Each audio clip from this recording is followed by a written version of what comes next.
Hi, I'm Heather. Welcome to class. Today we're going to go through some different variations and approaches to Trikonasana, the triangle pose. And before we begin, I invite you to subscribe to this YouTube channel, hit the like button, comment below. All these things contribute to these videos getting out to more people who are looking for inspiration for their practice. Before we begin, if you find this video helpful, be sure to like and subscribe. We're going to start with a significantly shorter stance in Trikonasana than what many of us in the Iyengar Yoga method may be used to practicing. And the purpose of this is to just feel into, well, what does it do and what doesn't it do? So you can see how I've got quite a small stance between my feet, but what I might do is actually mirror you. So if you're taking the right foot, turning the right foot and right thigh out, I'll be mirroring you. So as I said, a short stance between the front foot and the back foot. And we do see this in other methods of yoga. So let's go over to the side and see what happens. Stretch the arms out, engage the action of the quadriceps, so the kneecaps are gripped, and also lift up the pelvic abdominal area. So pubis to navel lifting up. Inhale. Exhale, let's tip over the right leg, reach down, whether you're reaching to the shin or you're going for the catch of the big toe, which we do see in some other methods. We're doing this to explore, as I said, what do we feel and what don't we feel? Why would we be practicing it with a wider stance ordinarily? So here I'm noting that this outer hip is flaring. I'd say it's flaring, it's sticking up. And there's a feeling of, let's say, closure, or there's a lack of tone, there's a lack of spaciousness in the pelvic abdominal area.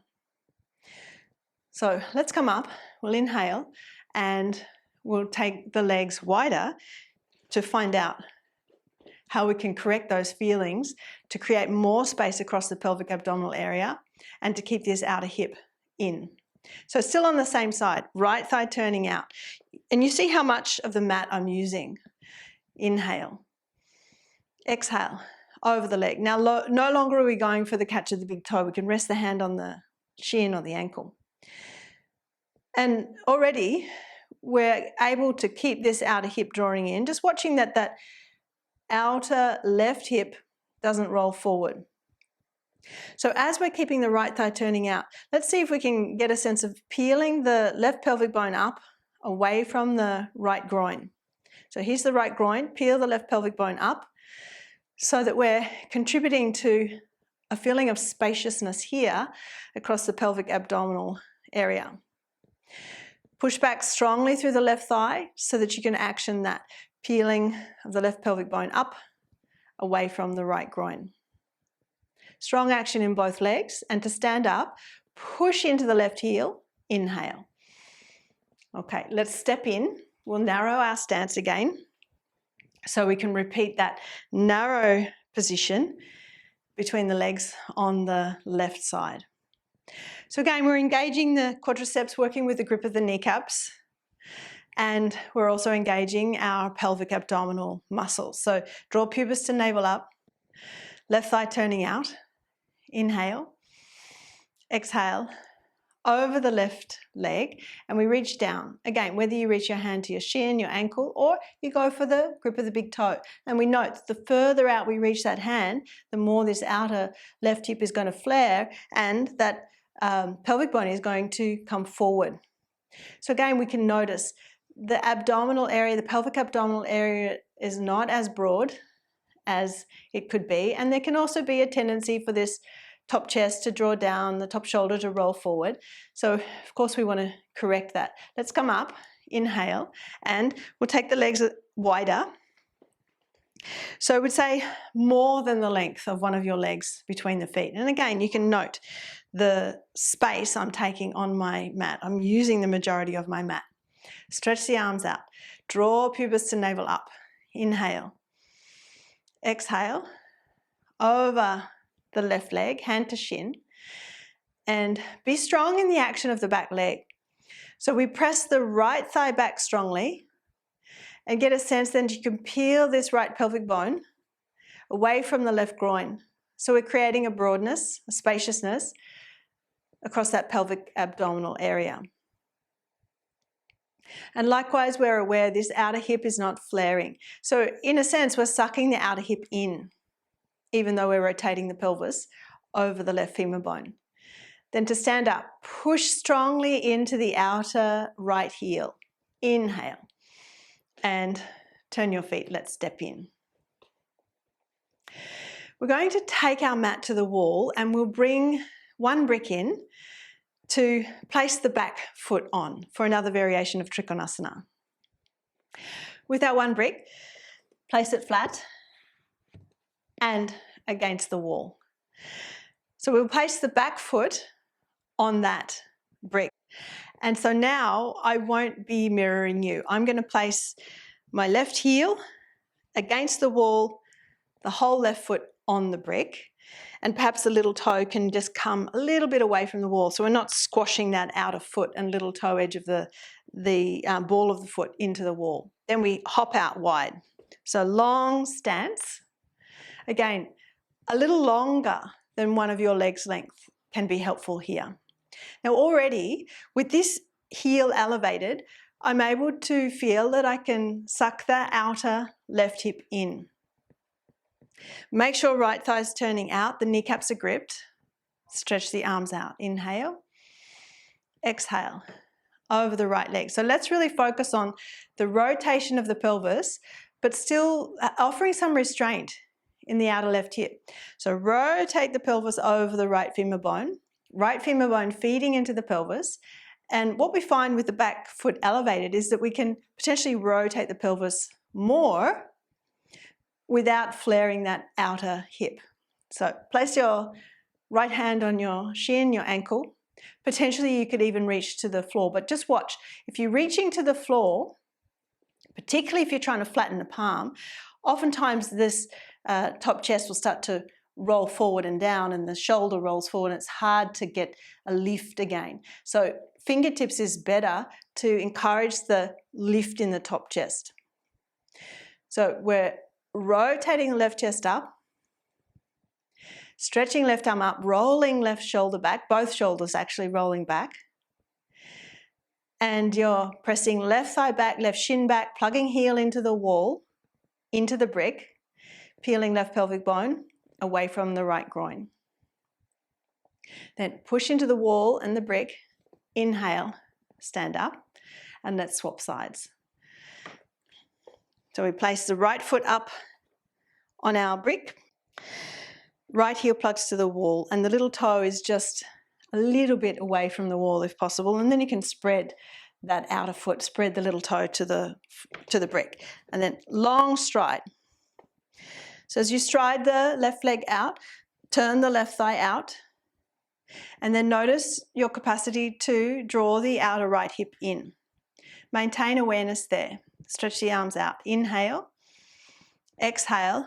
Let's go over the leg and just go slowly so you can really feel the action of rotating the pelvis over the left femur bone, but you're still offering some restraint here in the outer left hip. Reach your hand to your shin, or if you feel you can go further, fingertips to the floor, but just watch that you're not shortening this left waist and causing the bulging up of your rib cage here on the right side. So as you feed the femur bone into the pelvis, pelvis rotates over the femur bone, left waist lengthens, and then the right chest turns up towards the ceiling. So when you take your arm up, that can help with the lift of the chest, and we want to roll the shoulders back, draw the shoulder blades down the back towards your hips. Then as you're working right thigh back, right shin back, plug the heel into the wall and the brick and peel the right pelvic bone away from the left groin. Bring tone to the organs in that pelvic abdominal area. Then push your right heel into the wall and the floor. Inhale, stand up, and then we can come out. So for the next variation, we're going to use 2 bricks. So we've got our second brick. This flat brick now just needs to turn out lengthways from the wall. and then our second brick can be on the diagonal so that we can place the right foot. And now I'm going to mirror you again, right foot onto your diagonal brick. And then we hop out, again taking an extra long stance. So we're wanting to facilitate more of an awareness of being able to tilt the pelvis over the femur bone.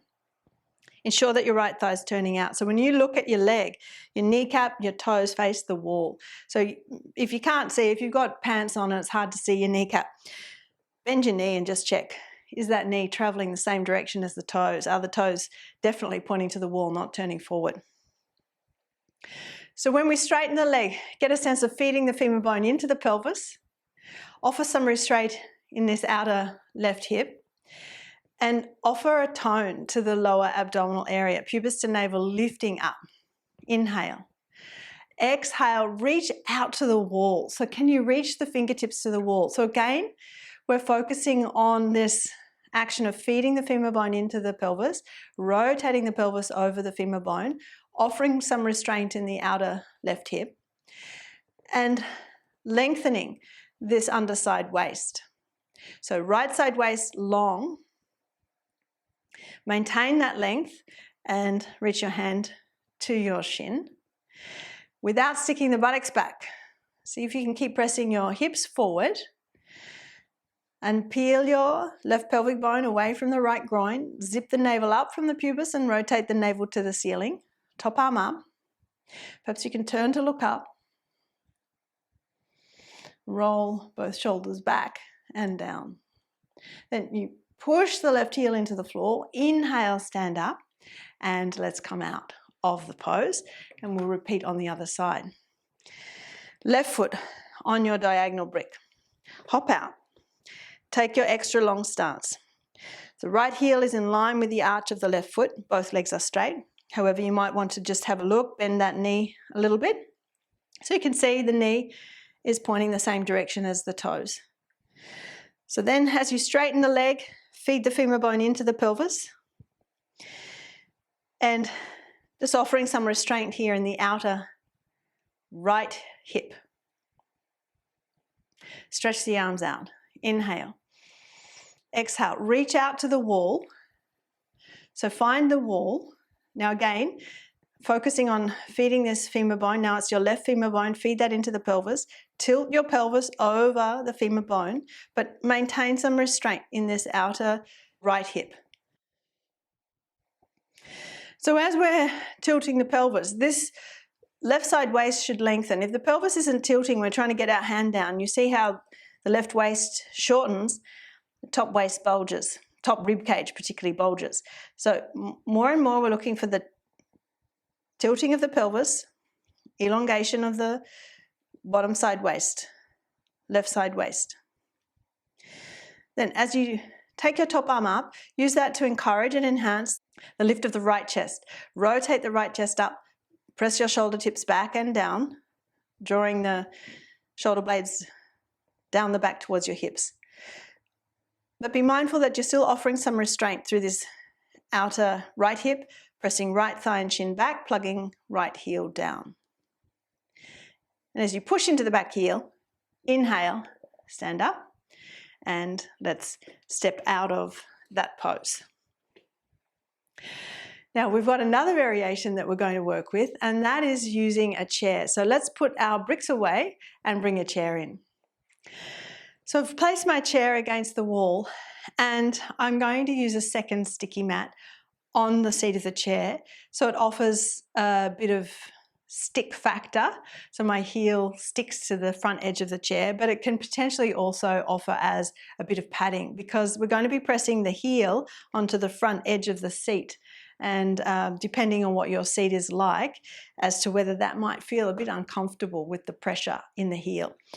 So we can have a sticky mat. I would suggest a sticky mat, not so much a blanket, because a blanket can slip. We don't want to have an accident. Now again, I'm going to work with it'll be my left leg up first, but you'll be doing your right leg, so I'll be mirroring you. So we're going to take the right heel, push it into the front of the seat, and then we take our long stride. So I'm using all the mat now. Because the chair's sticking out from the wall, I've got this much mat to work with, and so I take my heel to the outer mat, spread the little toe, and see if you can work with the heel of this front foot, right foot, in line with the arch of the left foot. Now already, because this leg is elevated, there might already be a tilt in the pelvis. Just for a moment, correct that and see if you can lift the right pelvic bone up and zip the navel up, but maintain the turnout of the right thigh. Stretch your arms out. Inhale. Exhale. Now again, go slowly. As you tip over the right leg, feed the femur bone into the pelvis, tilt your pelvis over the femur bone. So this left side pelvis moves over and right side pelvis moves back towards the left. So you're shortening the pelvic floor, you're narrowing the pelvic floor as you reach your hand to your shin or your ankle. And again, offer some restraint through this outer left hip. Plug the outer left foot to the floor. Take your top arm, let's go to the diagonal. So we're creating a long line from one hand to the other. Keep lengthening this right side waist. Just feel that connection there. Femur bone feeding in, connecting into the socket as the pelvis is rotating over the femur bone. Turn to look towards your left fingertips. Rotate the left chest away from the right leg. Inhale, stand up. And let's come out of the pose and we'll swap legs.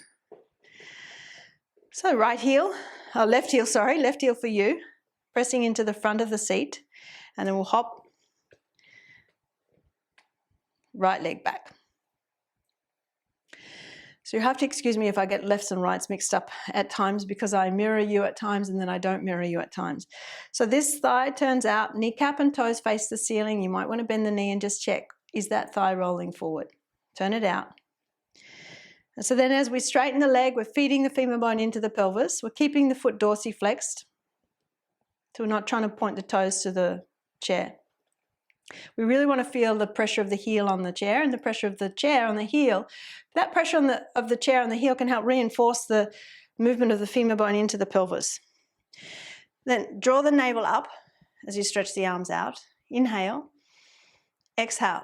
We go slowly. So as you fold over the leg, you can reach out to the wall first to really get a sense of not only elongating this lower waist here, the left waist, but feeding left femur bone into the pelvis, tilting pelvis over the femur bone. So this left side of the pelvis moves back across to the right as the right side of the pelvis moves over the top of the left. Press the hips forward, watch you're not sticking the buttocks back, and then see if you can peel the right pelvic bone away from the left groin, zip the navel up, then take your top arm up. So you're working with the diagonal line through the arms from hand to hand and turn. Perhaps you can turn to look towards the right fingertips. But maintain in the tone in the pelvic abdominal area. Pubis to navel lifting. Turn the navel away from the right groin. Inhale, stand up. And let's come out of the pose. So you can bend left knee, walk the right foot in and step off the chair. We've got one more variation that we're going to practice. And so this time we'll use the top of the chair, the handle of the chair. And again, you might want some padding there.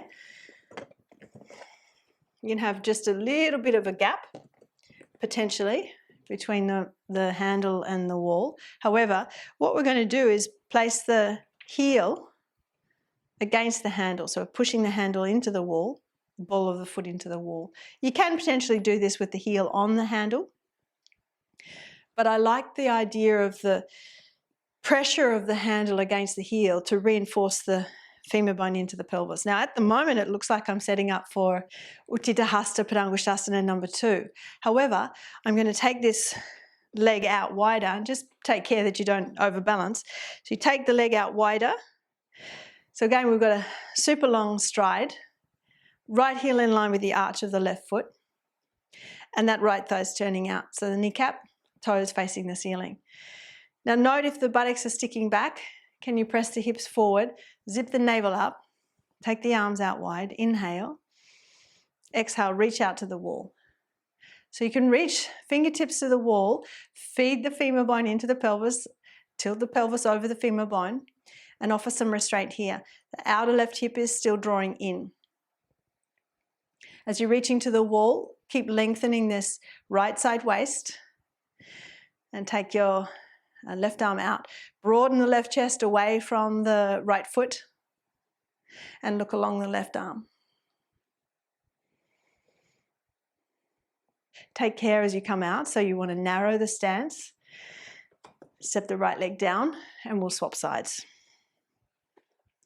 So we place the left heel up, and as I said, I like having the heel pushing into the handle, handle pushing into the wall, so then the pressure of the handle against the heel helps to reinforce the femur bone into the pelvis. Take your long stride. Make sure your left thigh is turning out. So the kneecap and the toes are facing the ceiling, your hips are pressing forward. Draw the navel up, stretch the arms out. Inhale, exhale, reach out to the wall. And so you're moving slowly with awareness of what we're trying to do here. Feed the left femur bone into the pelvis, tilt the pelvis over the femur bone, but offer some restraint in this outer left hip. So there's still a feeling of sucking the outer hip in, as if that outer right hip wants to meet the left femur bone. And you're feeding left femur bone in as if that wants to meet the outer right hip. Now you can reach to the wall, maybe the palm can flatten on the wall, but lengthen the waist as you do that. Don't shorten the waist in order to get the hand to the wall. And then you can stretch your right arm out.